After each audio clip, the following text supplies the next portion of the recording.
Right then, hello and welcome back to Grimsby to Glory. This is the start of Season 5 and this is the big one. As we now know, we are in the Premier League. We've got the preseason tournament. What I'll do is I'll play it and I'll show you the highlights in a second. And then we'll make a sign-in and then it's first game of the season. It doesn't get much more difficult than this. Arsenal away at the Emirates Stadium. I'm excited to do it. I'm excited to get into it. And then in the next episode we'll have Newcastle, Man U, Tottenham. It's just all kicking off for us. It's not going to be easy. It's the Premier League now. We can't really expect it to be easy. But for now, we'll go through into the highlights of the preseason tournament. And we start off the highlights then at the San Siro for some strange reason. But it's been nice to see us here in Europe one day. We start off against Verona, Hellas Verona, not Chievo. And they start strong. We got a block in there. Luckily, he was offside as the ball fell to him for their first goal. Then Robbie Gott's number 7 on his back for pre-season. See how he does. Gives the ball away and then they play a lovely bit of football from Pochettino up to Alvarez to Pansteel. Tackled by Brandon Rose. It was outside the box, so it does give them a free kick. I believe this is Dan Crowley just to lift it over the wall and put us 1-0 down. Start then pretty much straight from the restart with Akeem Rose coming forward. He takes one shot, he gets the second go, takes the second one, still can't put it in. And we went into half time needing a goal really, or just before it should I say, because here comes Emmanuel Sabi. Puts a lovely ball over for Omar Bogle. Everyone trying to get on the score sheet or get into the team sheet for that first game against Arsenal. Akeem Rose then, Robbie Gotts takes a terrible touch and gives it back to Benson, someone who definitely wants to be in the starting lineup with an absolute rocket into the corner. We get very lucky here. Ed King, who's come on the pitch, doesn't get the interception. The ball goes out to Pochettino, Alcaraz, Stepinski, and Charles Dunn makes a stunning block before the ball eventually gets hit out to Sabi. He takes a couple of shots, he puts it in the corner, and we're through to 1 win number 1. And then we go on to Stade Brest. Mason Hughes with a lovely bit of turn and a corner for us, which Fossey decides he's going to power into the corner for his second play goal. Shame it's a highlight. Not too bad. Then Tilly trying to get himself in a starting 11 makes the keeper make a good save.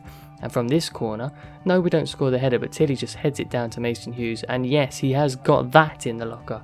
Bottom corner, 2-0 up after 11 minutes. Mason Hughes with another lovely ball. He looks like he's pushing for it. Oliveira probably a bit cheeky there, probably should have scored it. Into a minute before half time, and this passage of play is one of the best we did in pre-season, eventually getting Tilly through to smash it for 3-0. We won that game 3-0. So just a shame the only dampener on that was Clifton goes down with an injury, broken toe, out for 2 months, and we move on to Guimarães, I believe is how you pronounce it. I don't know though. They are Portuguese, that is all I can give you. And early on they get through. Robbie Gotts, number 7, it's too much pressure for him I reckon, gives away a penalty, and then definitely needs something to be changed because number 7 is just not good enough for him. Ollie Battersby steps up and makes a fantastic save for us.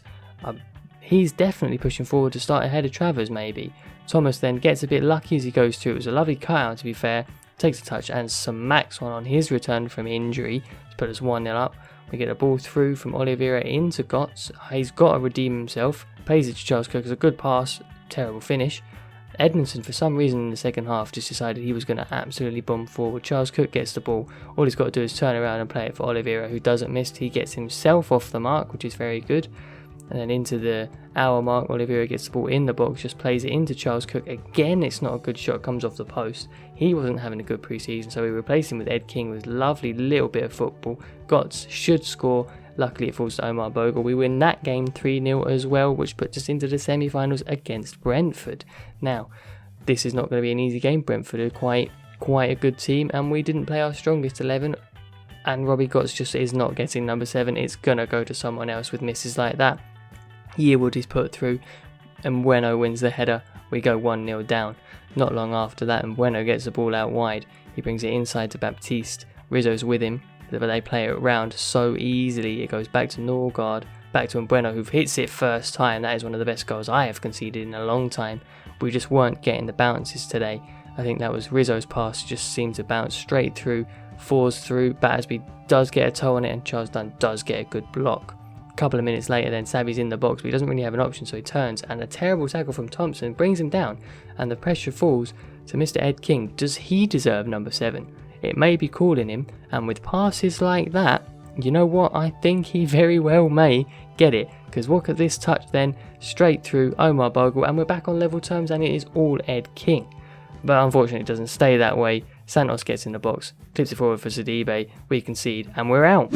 Well, after the unfortunate news then that we did not quite make it through to the final, we are left with a budget of 40 odd million, and I'm going to start, as much as I would want to start with the centre back, I am going to wait for a second just to see if anyone I've put up for sale comes through. So I'm going to start then by getting in my backup striker, because as we saw, quite frankly, the lads just weren't cutting it, were they? Bogle and Lana didn't have much going, and when I didn't play Oliveira, we didn't play too well. So I'm going to start with an attempt for Connor Chaplin, quite fast, good stamina, it's good finishing, shot power, all that sort of stuff.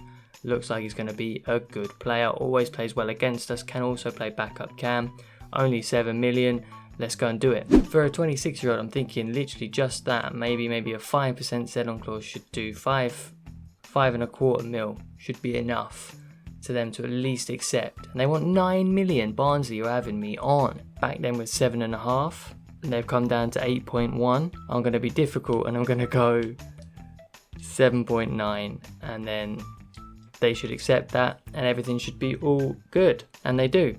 Now I'll go and sit down with Connor Chaplin and let's see what deal we can get him on.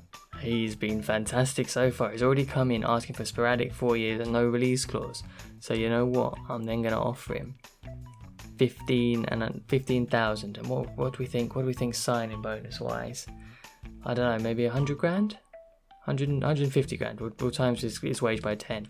That should seal the deal quite easily if he's only expecting a sporadic role or not. That's a little bit much. I'll change that and we'll see. I am willing to part with 22 wages and then 250 grand signing bonus, but I'm not giving him a goals bonus, or an appearance bonus should I say. 29 on the wages, we'll drop it. No, we'll accept it. Do you know what? We're in the Premier League, we've got the money to spend these days.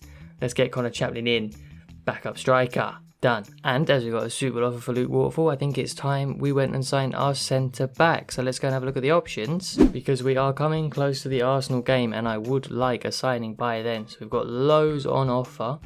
I'm thinking Bastoni, Aya or Foyth, and I reckon with Foyth having a release clause of 18.9, I reckon that's about what we've got to spend. He looks decent stats wise, he's got a bit of speed about him, strength and stamina are all good as well, reactions are unreal, defensive awareness, his tactic's very good. I reckon he's our option. So we're going to go straight in and we are going to approach buy, and we are going to skip the negotiations by getting that release clause. That's his value, so it's not like it's anything you wouldn't expect. So let's sit him down and let's hope he signs for Grimsby. And this is where we come to the sticking point. Everything up to now you can accept, crucial in 3 years, but wages of 47, signing bonus even higher, and appearances as well. We can afford it, of course, but I just don't particularly want the bonus. I never like giving bonuses. So what I'm going to do, and I'm also going to knock this down a bit because quite frankly I need to get the best deal I can possibly get for him. Let's see what let's see that and see what they say. Oh, he's gone up to 52 and 450. I'm gonna have to come back down on that.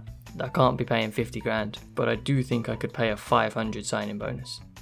So we're gonna go 47 grand a week, 500 signing bonus. Please accept it. Lovely, that Premier League money coming in clutch when we need it, and that's now 1/4 starting at the back. And now then, it is time for the big one. But something I do want to show you first is I made a few changes to squad numbers, because a few people weren't performing where they were. A few people wanted what they needed, you know, as their high profile now. So let's just go and have a look at them. So the first change then is in the centre back position, and Brandon Rose has earned himself the number 6. He is going to be the starting backup centre back starter, should I say, and 1/4 has taken number 5 as he demanded it in his contract, which means Charles Dunn has gone to number 31.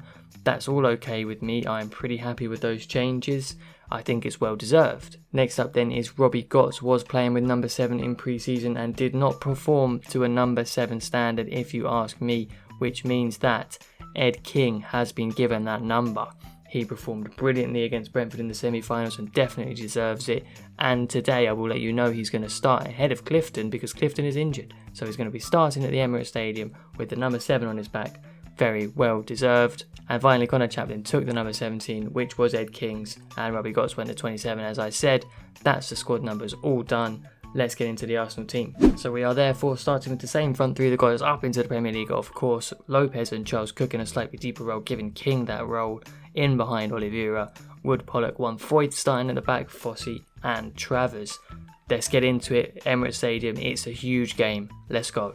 Premier League football then, which means Premier League graphics. Can you believe it? Season 5 and here we are with the Premier League football, the Premier League numbers on the back. Pollock walking the club out. Absolutely fantastic. The Emirates Stadium for the first game. Can you even beat it? No, you cannot. Debut for one Foyth today.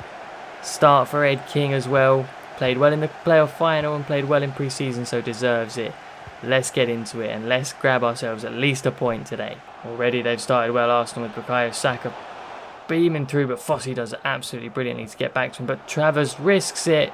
Got away with one there. We will still continue to play out from the back, I will promise that, as that is the motto. And look at that, we've already made it up forward into Charles Cook. Can he get that ball back to Thomas? He tried a fancy flick, not in the Premier League, mate. One Foyth giving the ball away on his debut. Not settling in well against a former rival in Arsenal.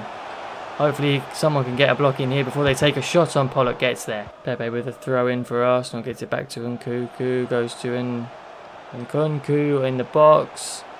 Lopez with him. He's been turned. Pollock gets another block in. Brilliant stuff. Nkunku coming through into Pepe. Surely if he gets a chance to shoot, he will. He gives it to Thuram.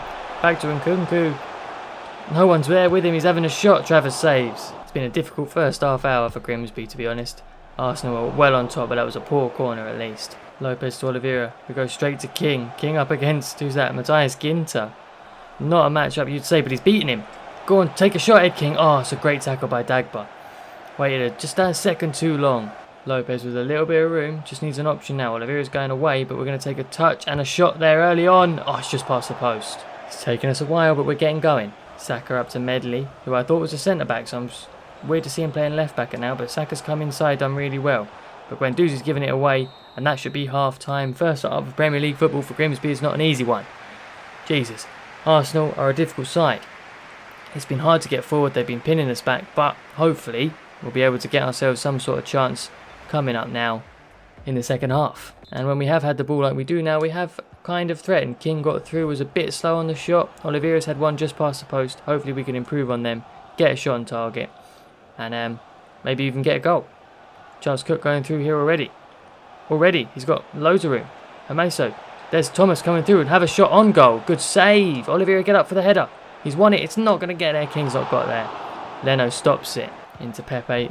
Pollock's sort of got a block in, but it's fallen back to Pepe as it does. Into Thuram. Foyth's not got there, and we've just gone 1-0 down to Arsenal at the Emirates Stadium after starting so well. If that block there just hadn't fallen back to Pepe from Pollock, there's nothing he could do about it. I can't blame him. And Foyth, he's not going to be quicker than Thuram. 1-0 down at the Emirates. It happens. Hopefully we can just pick ourselves up and get going again. Hughes with the ball now. Good turn into King. Can he play Oliveira out wide? Or not out wide? Through it. That's a brilliant ball. Oliveira, what a save. Leno. In the Championship, Esteban Oliveira puts that away every single time. It's different gravy now up here in the Premier League. One Foyth up for the header. Not quite got it. Goal kick. Giving the ball away in the middle of the park. It's a great ball through to Pepe. Travers has come out poorly and it's 2-0. Oh, we're lucky the offside flag has gone up on, I believe, Pepe. And goes through here. Pollock's come through and he's ready for the Premier League. You can see it with that. Hopefully we can get this clear. I was going to make a substitution, but I'm not going to make it when we're defending a corner, because you know how bad luck that is. Here it goes still to Draxler, Medley, Stengs, good ball through, who was watching him, and it's 2-0. No one was tracking Nicola Pepe then, and don't look like we're going to get any points out of today.